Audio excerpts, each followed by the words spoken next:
God, may nagsasalita sa kasama mo, narinig mo rin siguro, may binabanggit siya na human trafficking kanina, na hindi mo na natin binigyan ng atensyon kanina dahil nakapokus tayo sa maleta.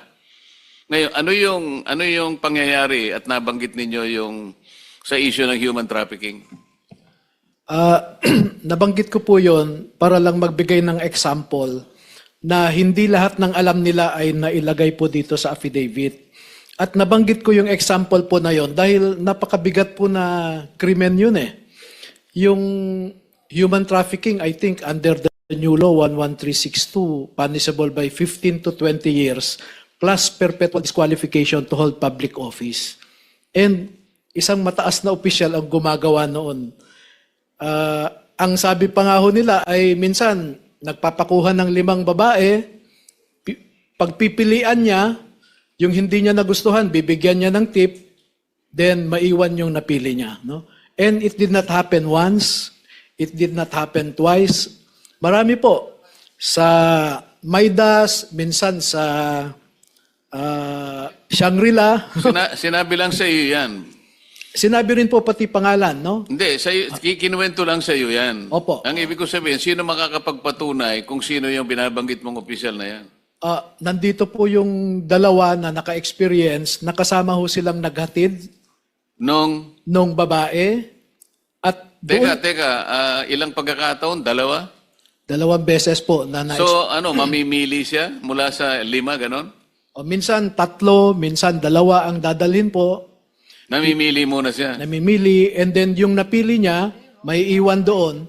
At alam po nila kung sino yung mambabatas na yon dahil hinahatid po nila sa kwarto yung babae.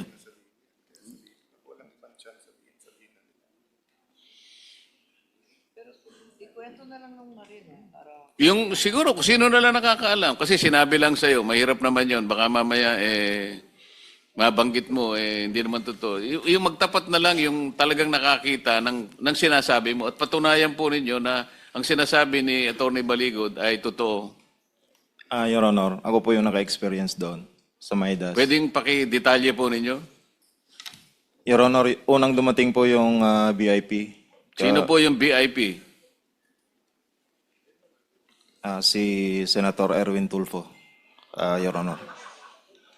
Tapos po, maya-maya dumating din po yung 2 babae. Inakyat po namin doon sa president. Akala ko 3 pinagpipilian, pinakamababa, 5. 2 lang pala. Yung sa akin po, pero maraming beses po yan. Hindi lang po sa Maidas, meron din po sa Shangri-La. 5, 3 po ang dinadala. O kulang ang nabalitaan mo. Sabi mo kasi 2 beses lang, Attorney Baligod. Ayon sa kanila, maraming beses. Saan lugar? Yung na-experience ko po sa Shangri-La po at saka sa Maidas po. O sino pa sa inyo? Meron pa sa... Sa akin, Your Honor, as a Team EEC, namomonitor ko rin, Your Honor.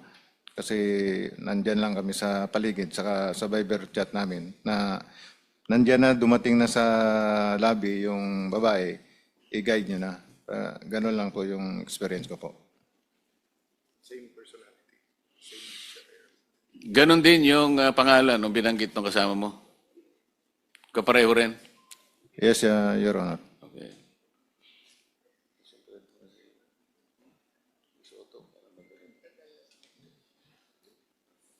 Mr. Chairman, the issue kasi here is bakit ayaw ituloy ito. And if ginamit ni Senator Soto at Senator Lacson for false accusation or selective justice, because lumalabas dito magkakampi yung DOJ Ombudsman at witnesses at sila nakakapili kung sino ang state witness at hindi. No? Ang aking balita sa case ni Senator Joel Villanueva, in fact, 4 yung version na lumabas dito, tapos bumaliktad na nga yung 2. So medyo magulo yung mga storya. So I was just really surprised bakit ganun ang reaction. Alam mo, nung nag-umpisa to, hindi nating kalaban ang Malacanang eh. Yung dito sa changing of here, in fact, may mga dialogues through informal channels para sabihin, trabaho tayo, economics, impartial na impeachment, no? Meaning fair sa dalawang side. Pero nagulat kami bakit ganyan reaction at ayaw talaga matuloy ito. So yung pala, may mga personality na nababanggit from the 11 senators, and then yung nabanggit ko kanina, na may tinatakot na ilan miyembro na babanggitin o hindi. No? So I really hope that you will have your day in court, so to speak, meaning a real interview by the DOJ, by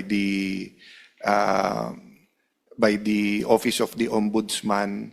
I think, Attorney, the individual affidavits will be important. And I really hope you keep your group together. And siguro mananawagan lang ako sa mga kababayan natin kung kayo'y naniniwala sa grupo. Yun nga, they're existing now by ambag-ambag. I don't know how, but siguro through Attorney Baligod, because their daily lives ng kanilang pamilya continues eh.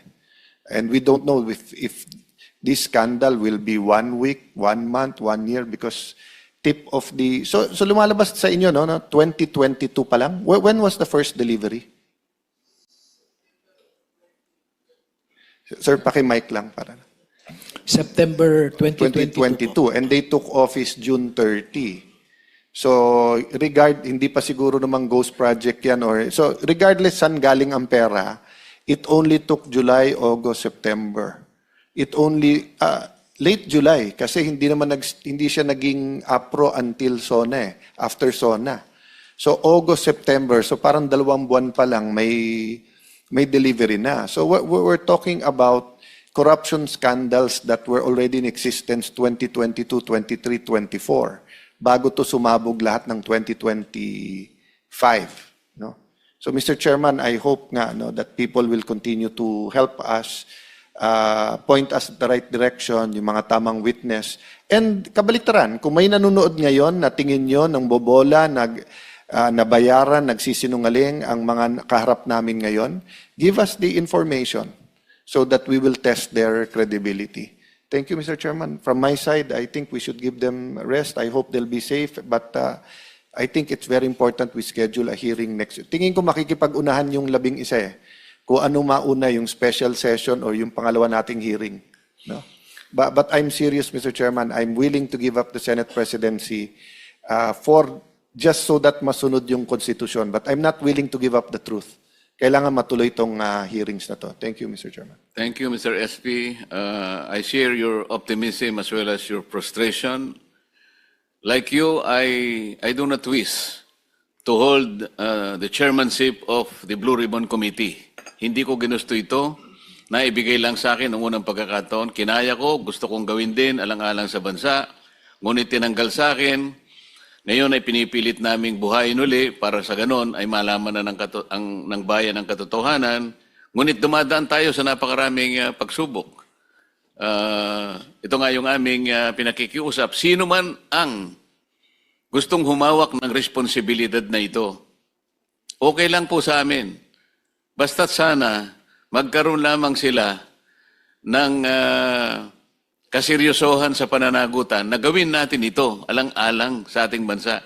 Hindi alang-alang sa pansariling interes sapagkat mga pangalan pala nila ang nababanggit dito sa maraming pahina ng inyong pinagsamang salaysay. Kaya pala ang ginagawa nila ay imbes na ituloy, ay ayaw nilang ituloy.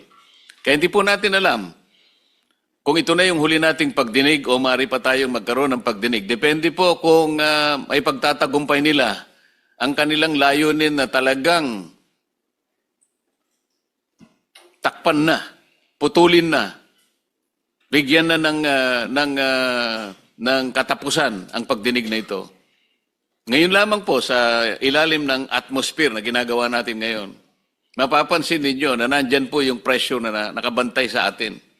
Ngunit ako po naniniwala, kagaya na sinabi ni SP Alan, hindi po pwedeng takpan ang katotohanan. Wala pong mabuting ibubunga na itong pinakamalaking pandarambong sa kaban ng bayan ay hindi man lang mabibigyan ng kalutasan. Hindi man lang magkakaroon ng ending para mapanagot natin ang tunay na may kasalanan. Hindi po tayo patatawarin ng taong bayan kapag hindi po ito natuloy. Ngayon, kung gusto po nilang ituloy ito sa ilalim ng kanilang pamumuno, nasa sa kanila po yun. Pero sasagutin nila sa taong bayan. Ano pong gagawin nila? Itutuloy po ba nila? O gagawin din nila yung nangyari nung sila po ang leadership pa ng Senado? Na sa loob ng 10 buwan, wala man lang isang pagdinig ang ginawa nila. Nagbigay pa sila ng katakot-takot na kondisyon para magpatuloy ang pagdinig na ito. Gumawa sila ng partial report at pinapipirma kami. Kahit sino naman po siguro sa inyo ang bibigyan ng assignment ng inyong mga principal o inyong mga boss na mayroong pinagagawang isang bagay, magulat ka, mag-report ka, ang ibibigay mo sa kanya kalahati lang, hindi tatanggapin ng management o kahit sinong ahensya. Kailangan kasi kompleto bago mo pirmahan. Ang ginagawa nila, pinapipirma sa amin kahit hindi kompleto. Lahat ng kondisyon, kagaya ninyo, ang kondisyon kailangan mapatibayan hanggat hindi niya napapatunayan sa sarili niyang panukat na kayo'y nagsasabi ng totoo, kailanman hindi kayo ipatatawag. Kung hindi pa nagkaroon ng pagkakataong kagaya nito na marinig kayo ng buong sambayanan, hindi sana kayo nagkaroon ng pagkakataon na gano'n. Ganon po kahirap. Ang dinadala naming responsibilidad, makita lang natin. Malaman lang natin ang kabuuan ng puzzle na ito na kung tawagin natin ay flood control scandal. Trilyong piso ang winaldas. Ninakaw sa pera ng bayan. Pera ng tao ang nagnakaw po sa tanghaling tapat. Hindi po nakamaskara. Nakakurbata po, nakabarong lahat. Pagkatapos, ayaw nilang ituloy ang pagdinig na ito. Masama po ba na magsama-sama kami? Bakit po sila nagalit sa amin nung sabihin naming ituloy natin ito? Ayaw po ba nilang yung tungkulin na yon ay pagsilbihan nilang taong bayan? Pera po nila ang nawaldas, pera ang nawala. Katungkulan po natin na hanapin yon, alang-alang sa sinumpaan naming tungkulin na ang ating mamamayan ang mauuna sa lahat ng bagay. Hindi kailanman ipagpapauna ang sarili ng interes. Nakita na po natin ngayon, kaya po pala ganun ang kanilang patakaran. Sangkot pala yung marami sa kanila. So kami po ngayon ay magpapasalamat sa inyo